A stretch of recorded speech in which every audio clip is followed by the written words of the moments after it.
Halo lo, apa kabar? Semoga selalu dalam keadaan sehat walafiat, tetap semangat. Kembali berjumpa dengan saya, Rizwan Arif dan Bung Rocky Gerung.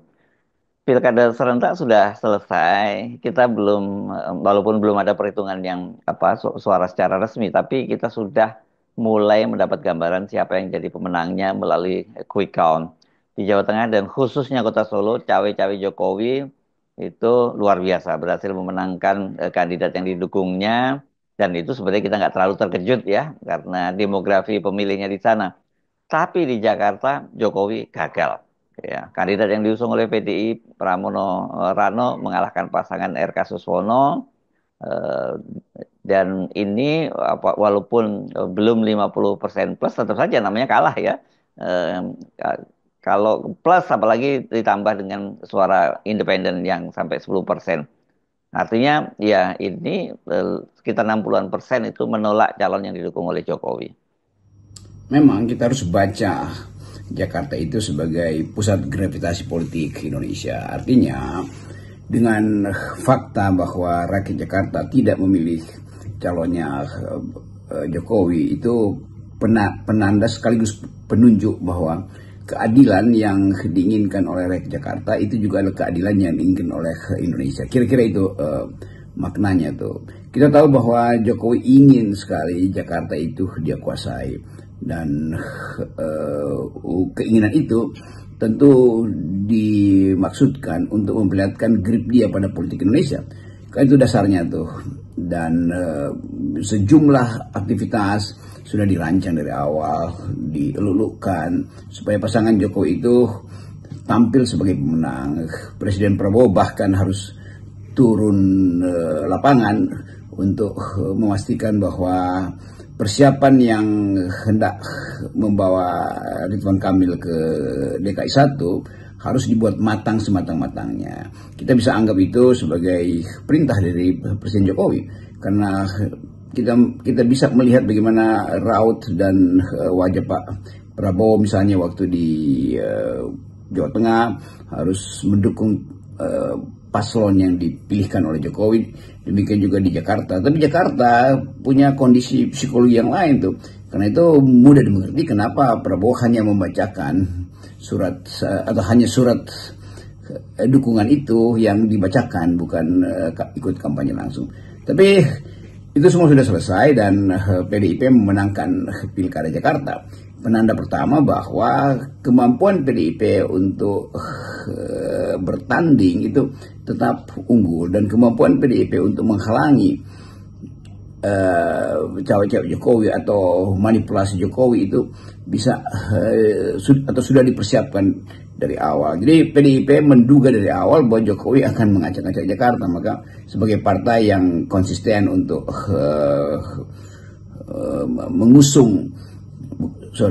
mengusir politik Jokowi dari Jakarta, sebut aja kata mengusir, akhirnya memenangkan pertandingan. Nah, kita ambil bagian ini sebagai keterangan awal bahwa delegitimasi Jokowi mulai di Jakarta. Bahwa Medan menang, ya pastilah Medan itu nggak mungkin dia nggak menang itu. Artinya seluruh aparatnya akan dia kerahkan di Medan, karena itu pertaruhan dia tentang dinasti.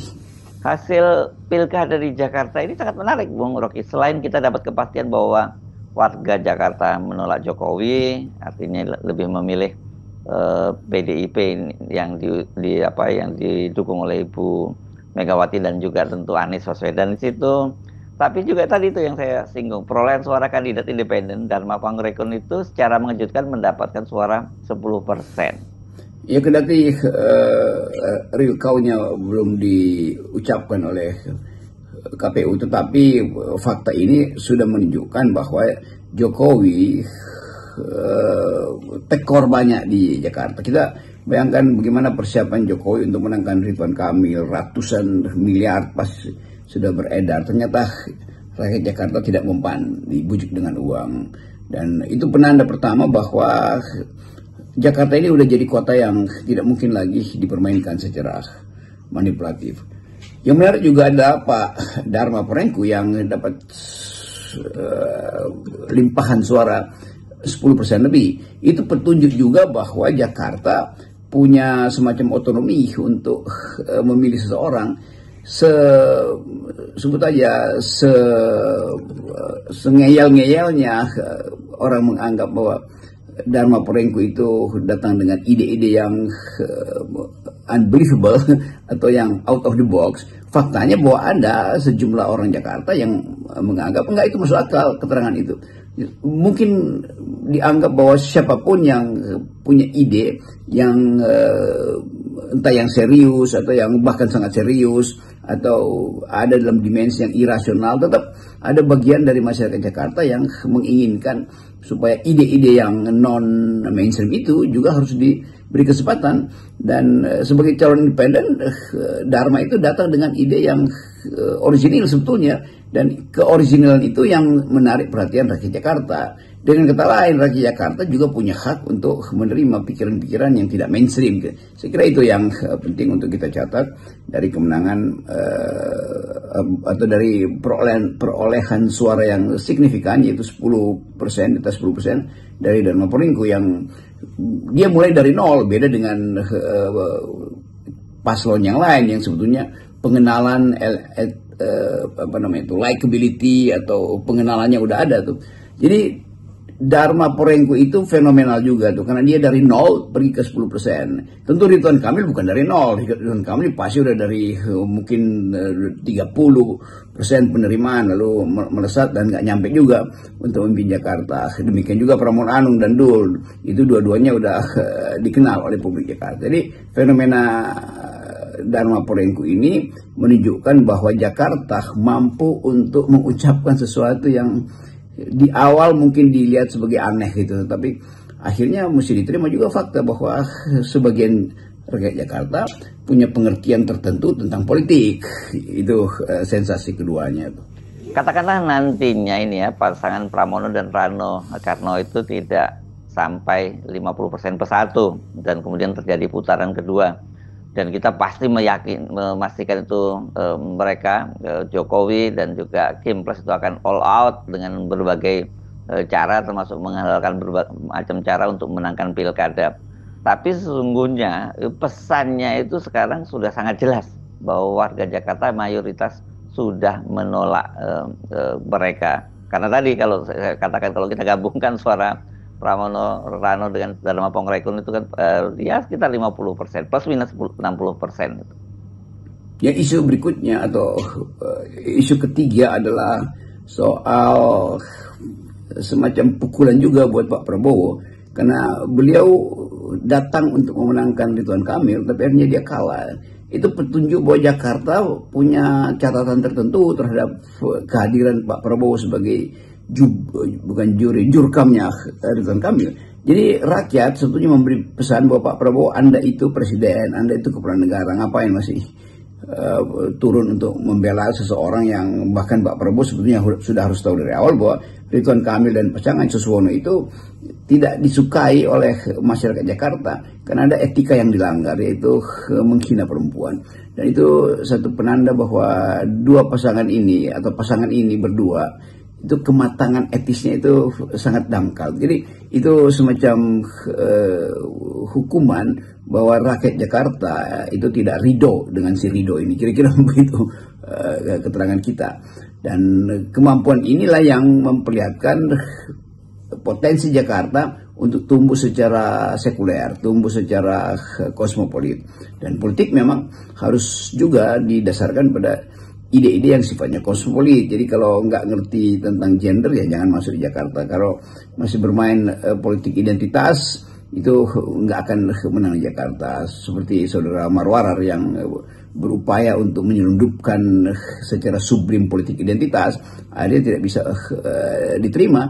Jadi rakyat Jakarta sudah jadi kosmopolit, sudah punya pandangan yang lebar tentang politik, dan sudah mampu untuk menapis mana sebetulnya isu yang betul-betul berkeinginan mengembalikan demokrasi, mana isu yang sekedar diucapkan untuk dapat sensasi itu. Dan itu pelajaran penting bahwa debat di Jakarta itu harus jadi ukuran debat, harus masuk di dalam cara perdebatan intelektual. Jadi mereka yang norak, mereka yang kemampuan konseptualnya atau pengetahuannya dangkal, ya jangan coba-coba masuk ke Jakarta.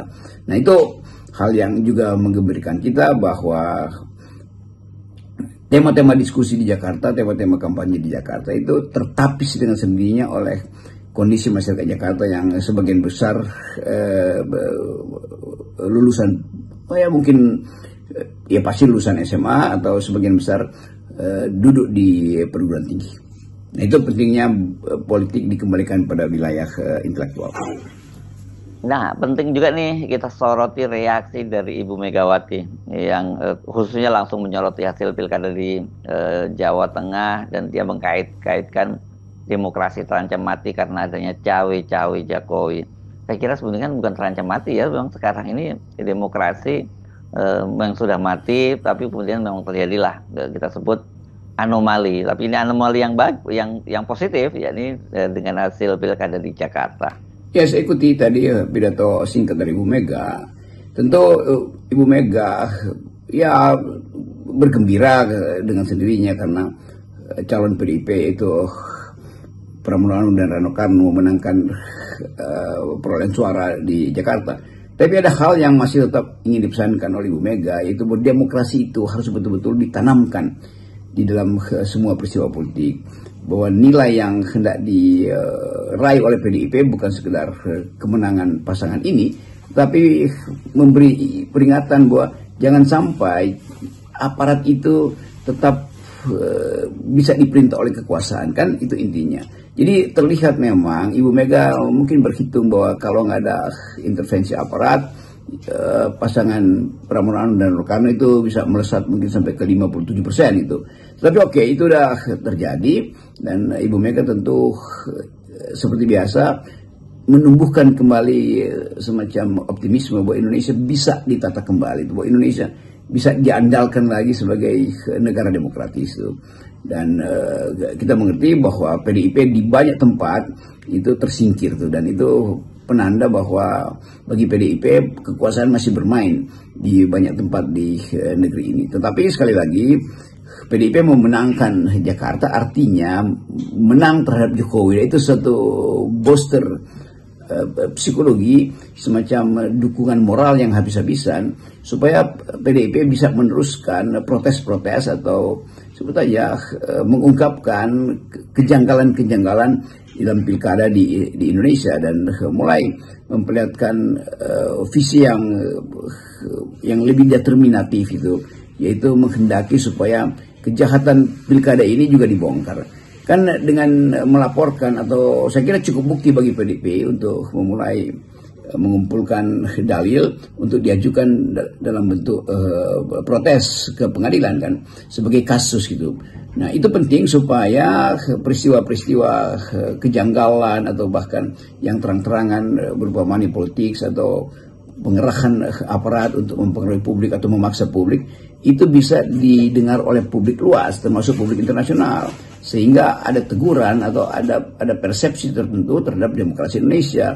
Demikian juga kalau itu dilaporkan kan akan jadi bahan pembicaraan dari mereka yang hendak menulis skripsi, tesis atau disertasi tentang politik pilkada di Indonesia. Jadi saya kira bagus juga kalau pidato Ibu Mega juga dipakai sebagai alasan bagi PDIP untuk melaporkan atau memproses secara hukum ketidakjujuran dalam pilkada di banyak tempat, dan hasil dari pemeriksaan sidang nanti misalnya, atau tanda-tanda ke arah